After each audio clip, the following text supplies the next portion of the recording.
Chairman of the Senate Committee on National Defense, Senator Panfilo Lacson. Good morning, sir. And of course, our Senate President pro tempore, Senator Jinggoy Ejercito Estrada. Good morning, sir. We would also like to acknowledge the presence of our distinguished resource persons who have come here today. His Excellency Bishop Rodolfo Beltran.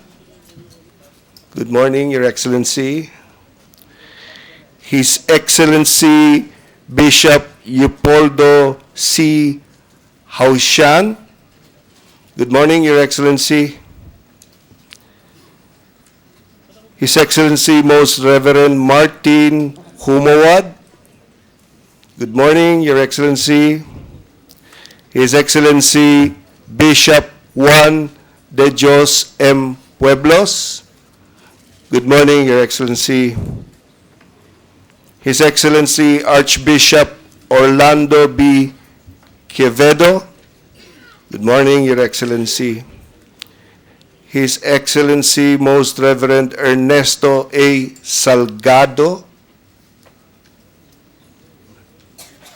Not around? Oh. Please press the mic. Yes. I am Auxiliary Bishop-elect David William Antonio of Nueva Segovia, representing His Excellency Most Reverend Ernesto Salgado, who is currently out of the country. Thank you. His Excellency Archbishop Romulo G. Valles. Good morning. Good morning, Your Excellency. Valles. And of course, we would like to acknowledge the presence of His Eminence, Cardinal Ricardo Vidal. Good morning, Your Eminence. And of course, the presence of the President of the CBCP, His Excellency Most Reverend Nereo Odchimar. Good morning, Your Excellency.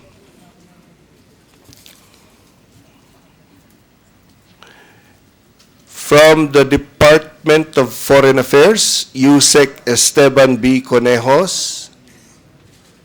Good morning. Good morning, sir. From the Commission on Audit, Commissioner Heidi L. Mendoza. Good morning, Commissioner. Also, Director Jose R. Rocha. Good morning, sir. From the present board of the PCSO, Ms. Margarita P. Wico. Good morning, ma'am. Attorney Jose Ferdinand M. Rojas II. Good morning, sir. Attorney Eduardo G. Araulo. Good morning, sir. Attorney Francisco Joaquin III. Good morning, sir. Ms. Mabel Mamba. Good morning, ma'am. Ms. Betty Nantes. Good morning, ma'am. Attorney Maria Aleta Tolentino. Good morning, ma'am. And members of the former PCSO board. Former Chairman, Mr. Sergio O. Valencia. Good morning, sir. Ms. Rosario C. Uriarte. Good morning, ma'am. Mr. Manuel Morato. Good morning, sir. Mr. Raymond T. Roquero. Good morning, sir. And the former Advertising and Promotions Manager of the PCSO, Mr. Manuel Garcia. Good morning, sir. Mr. Alexander Kisumbing. Good morning, sir. Mr. Ludovico Yuseco. Good morning, sir. The former chairman of the Commission on Audit, Reynaldo Villar. Good morning, sir. And from the Commission on Audit, also Attorney Fidela Tan. Good morning, ma'am.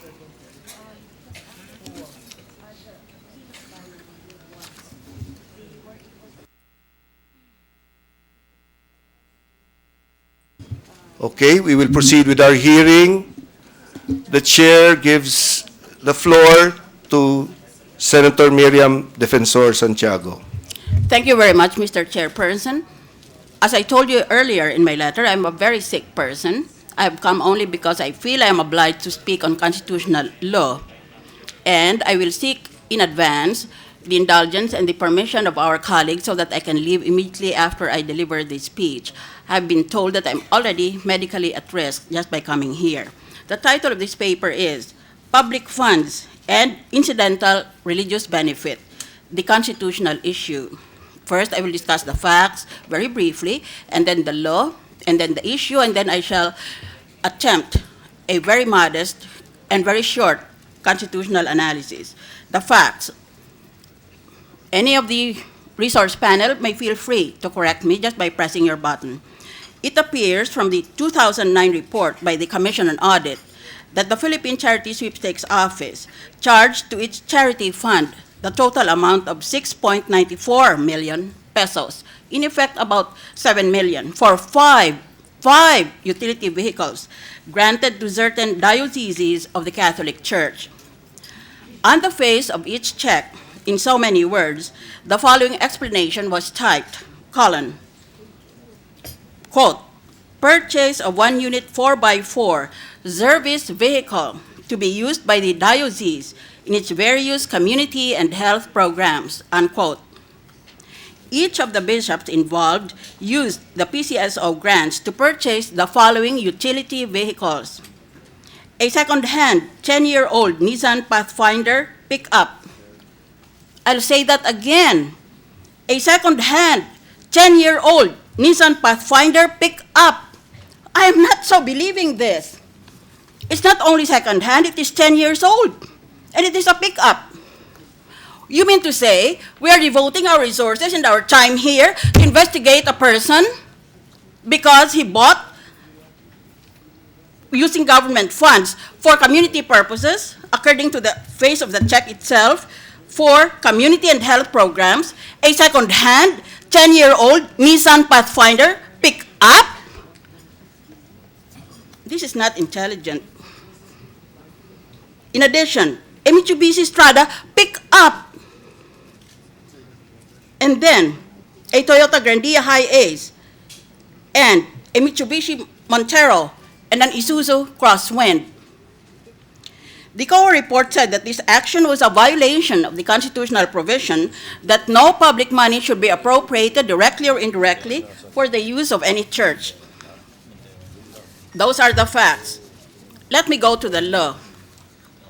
The problem with some of us is just because we are literate, we think that we can read the Constitution. It takes 8 years to learn how to read the Constitution, and then after that you have to pass the bar. May I remind you of this basic principle. The law. The Constitution contains at least 3 specific provisions concerning the relationship of church and state. The first provision is found in Article 2, Declaration of Principles, which states in Section 6, quote, the separation of church and state shall be inviolable, unquote. What does that mean? Nobody knows. But you have to read 1,000,000 books to understand how you can possibly interpret that innocent-looking, innocuous-looking clause in our Constitution.